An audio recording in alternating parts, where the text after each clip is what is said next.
दोस्तों जय हिंद। कैसे हैं? उम्मीद है आप ठीक होंगे।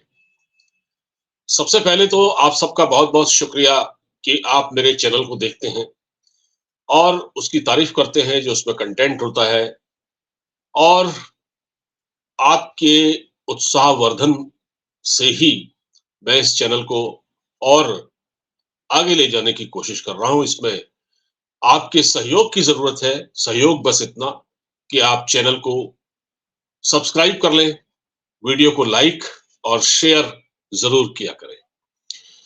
आज का मुद्दा बहुत अहम है। मुद्दा ये है कि एक दिन पहले मुंबई का घाटकोपर इलाका दंगे की भेंट चढ़ते-चढ़ते बच गया। पुलिस ने हालात को संभाल लिया, वरना मुंबई में, पूरे महाराष्ट्र में सांप्रदायिक दंगे भड़क सकते थे। हुआ क्या?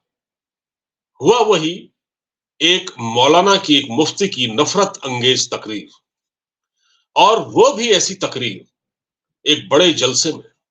और वो जलसा कहां हुआ? गुजरात के जूनागढ़ में। और मौलाना रहता है मुंबई के घाटकोपर में, सोसाइटी में रहता है। और मौलाना का नाम है मुफ्ती, मौलाना नहीं है, वो मुफ्ती हैं, मुफ्ती सलमान अजहरी। मुफ्ती सलमान अजहरी, जिनका ताल्लुक गुजरात से है। उन्होंने जूनागढ़ में एक ऐसी तकरीर की जिसमें उन्होंने सरकार को सीधे-सीधे चेतावनी दी, और वो भी गुजरात में खड़े होकर। और क्या कहा उन्होंने, मैं आपको बता देता हूं। क्योंकि वो जो वीडियो है वो तुम नहीं चला सकते, क्योंकि उसमें तो बहुत ही जहरीली लैंग्वेज है, बहुत ही जहरीली और बहुत ही भड़काऊ बात उन्होंने कही है, तो उसको तो हम नहीं चला सकते। उसमें उन्होंने क्या कहा है कि अभी तो करबला का आखिरी मैदान बाकी है, कुछ देर की खामोशी है, फिर शोर आएगा, आज का वक्त है, कल हमारा दौर आएगा। ये मौलाना सलमान अजहरी कह रहे हैं। असल में सोशल मीडिया पर उनका ये वीडियो वायरल हो रहा है, क्योंकि ये तकरीर की गई थी, उसके बाद इसको सोशल मीडिया पर अपलोड किया गया। आमतौर पर आजकल व्हाट्सएप ग्रुप्स में इस तरह के मैसेजेस, इस तरह के वीडियोस की भरमार होती है। मैं आपसे एक और बात कहूंगा कि अगर आपके व्हाट्सएप ग्रुप में कुछ ऐसे वीडियो आते हैं जिससे देश का सांप्रदायिक माहौल खराब हो सकता है, बदअमनी फैल सकती है, फसाद फैल सकता है, तो कृपया ऐसे वीडियो को आगे फॉरवर्ड न करें। उसको अपने मोबाइल में आते ही अगर आप देखते हैं तो देख लें, और उसको तुरंत मोबाइल से डिलीट कर दें। उसको फॉरवर्ड करने की जरूरत नहीं है। हालांकि कुछ लोग ये काम करते हैं, लेकिन वो बहुत बड़ा गुनाह करते हैं, उनको ऐसा नहीं करना चाहिए। अगर आप असली देशभक्त हैं, अगर आप वाकई देशभक्त हैं, तो आप ये काम न करें। इससे फायदा नहीं होगा, नुकसान होगा। अब ये सलमान अजहरी, जो अपने आप को एक इस्लामिक उपदेशक बताता है, और ये इस्लाम की शिक्षाओं के लिए अब इसने परमिशन मांगी थी। ये दरअसल जब इन्होंने अथॉरिटी से परमिशन ली थी इस जलसे के लिए, तो इन्होंने कहा था कि वो अपने धर्म के बारे में बात करेंगे और नशा मुक्ति के बारे में बात करेंगे, जिससे समाज में जागरूकता फैले। तो ये बात सही है, अगर ऐसा कर रहे हैं। लेकिन जलसे में वो बहते चले गए, अपनी भावनाओं में, वो जज्बात में बहते चले गए, और उन्होंने हिंदुओं पर निशाना साधा। हिंदुओं के बारे में उन्होंने गलत बातें कही। उन्होंने सरकार को सीधे-सीधे चुनौती दी, जैसा कि मैंने आपको एक लाइन पढ़ के बताया है, कुछ देर की खामोशी है, फिर शोर आएगा, आज का वक्त है, कल हमारा दौर आएगा। इसमें ये कहते हैं कि आज नहीं, कल हमारा दौर आएगा, फिर हम आपको देख लेंगे। इस देश में अकबर उद्दीन ओवैसी भी कह चुके हैं कि 15 मिनट के लिए पुलिस हटा दीजिए, तो हम देख लेंगे हिंदुओं को। 15 मिनट के लिए पुलिस हटा दीजिए। असदुद्दीन ओवैसी के भाई अकबर उद्दीन ओवैसी। और मुंबई का एक बड़ा एमएलए, जो कि इन्हीं की पार्टी का है, एक एमएलए है, एआईएमआईएम, यानी ऑल इंडिया मजलिस इत्तेहादुल मुस्लिमीन, जो कि ये असदुद्दीन ओवैसी की पार्टी है, वो थाने पहुंचा था इनकी पैरवी करने के, इनको बचाने के लिए। तो आप ये देखिए कि क्यों ऐसी हिम्मत आती है। अब आप पूछेंगे साहब, ये हिम्मत कहां से आती है, ये हौसला कहां से आता है, इतनी नफरत भरी तकरीर, नफरत भरे भाषण, ऐसे जहरीले भाषण देने का, ये हौसला कहां से आता है? तो हौसला वहां से आता है, उनके पीछे भीड़ चलती है, भीड़ चलती है उनके पीछे। आपने देखा होगा, आपने सुना होगा, अगर आप खबरों में रहते हैं, तो जब उनको पकड़ के लाया गया पुलिस वैन में, तो थाने पहुंच गए सारे के सारे जो उनके अनुयायी थे, जो उनको सुनने वाले आए हुए थे, और उन्होंने वहां पर नारेबाजी करना शुरू कर दिया। बहुत मुश्किल से उनको कंट्रोल किया गया। वहां एकनाथ शिंदे की सरकार है, तो कंट्रोल तो उसको कर लिया गया, वहां ज्यादा बदमाशी ये लोग नहीं कर पाए। लेकिन ये स्थिति को खराब करने के लिए काफी था।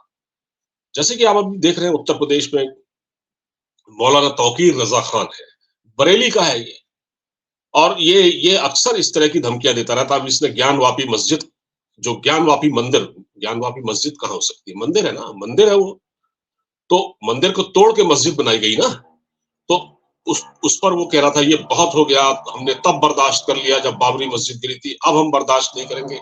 इस तरह की फालतू की बातें वो मौलाना कह रहा था। वो भी योगी आदित्यनाथ की सरकार को चुनौती दे रहा है, लेकिन उसको मालूम नहीं है कि यहाँ योगी आदित्यनाथ की सरकार है उत्तर प्रदेश में, वो 2 मिनट नहीं लगाती।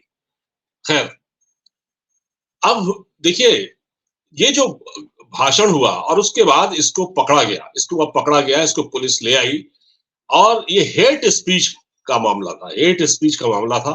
अब वो कहते हैं कि साहब हमने तो कोई अपराध नहीं किया। उन्होंने कहा कि हमने तो कोई अपराध नहीं किया, ना हम अपराधी हैं, और हमको यहाँ लाया गया है, हमारी जांच हो रही है, मैं भी जांच में सहयोग कर रहा हूँ, यही मेरी किस्मत होगी तो मैं गिरफ्तार हो जाऊंगा। लेकिन देखिए, जो बात उन्होंने कही है वो तो वीडियो में साफ नजर आ रही है ना।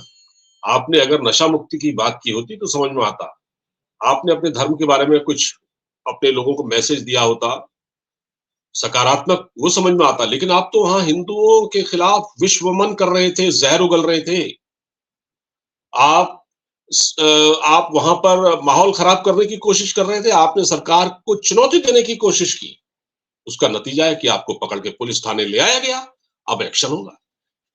अब सवाल यह है कि यहाँ एक्शन क्या होता है। बात दरअसल ये है कि मैंने जो कहा आपसे, मैंने जो एक सवाल पूछा कि भाई ये हौसला आता कहां से है, हौसला इनके पीछे चलने वाली भीड़ से आता है। आप देखिए कि आप एक बात सोचिए कि जब नूपुर शर्मा को ये सब झेलना पड़ा और वो काफी दिन तक बाहर नहीं आई, जब वो तस्लीम अहमद रहमानी के साथ उनकी डिबेट हो रही थी, तो जो उन्होंने कहा, जो भी कहा, उसके बाद उनको जान से मारने की धमकियां मिली, हत्या की धमकियां मिली, और उसके बाद एक हमारे भाई कन्हैयालाल टेलर का कत्ल हुआ उदयपुर में, वो एक बहुत बड़ी घटना हो गई। तो आप ये देखिए, ये कोई पूछ सकता है कि जिस प्रकार ये लोग पूरे थाने को घेर लेते हैं और एक दंगे कराने की स्थिति पैदा हो जाती है, मतलब एक पूरा माहौल गर्मा जाता है, भीड़ की भीड़ निकल आती है। अगर सोचिए, कल को हिंदू समुदाय भी अपने किसी व्यक्ति की गिरफ्तारी के लिए, जैसे नूपुर शर्मा का जो केस हुआ था, अगर उस सिलसिले में भी अगर हिंदू उतना ही शोर मचाना शुरू कर देता और थाने घेर लेता, तब क्या होता? तब आप देश की स्थिति समझ सकते थे क्या होता।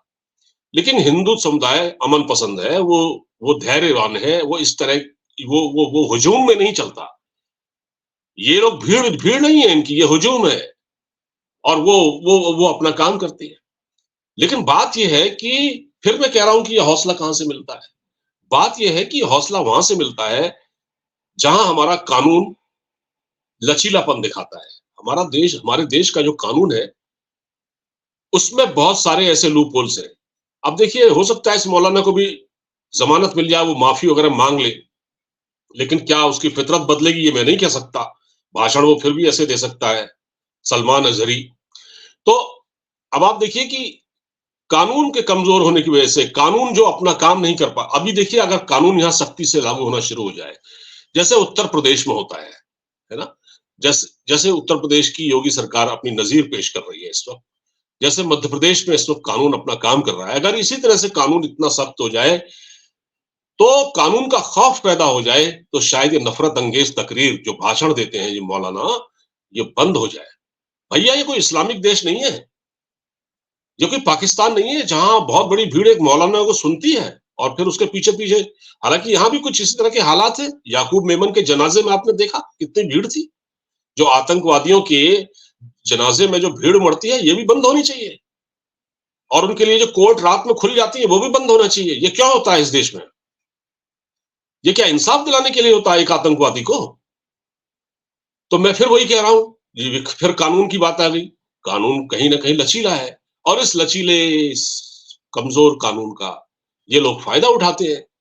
और फिर डेमोक्रेसी है इस मुल्क में, सबको बोलने की आजादी है, कोई कुछ भी करे, कोई देश को गाली दे, कोई हिंदुओं को गाली दे, कोई किसी को क्रिश्चियन को गाली दे, यहाँ तो छूट है। तो ये डेमोक्रेसी का भी एक फायदा उठाते हैं। भैया ये कोई बनाना रिपब्लिक नहीं है, यहाँ कानून है, और कानून है, लेकिन कानून को अपना काम बहुत सख्ती से करना होगा।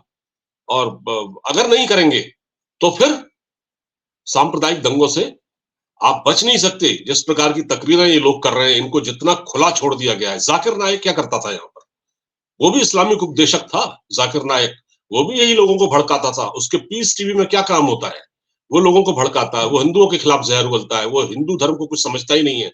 वो उस पर जब यहाँ से दबाव पड़ा तब वो भागा। आजकल वो मलेशिया में है, तो यहाँ एक जाकिर नायक तो भाग गया, यहाँ से भगा दिया उसको, यहाँ से भागना पड़ा।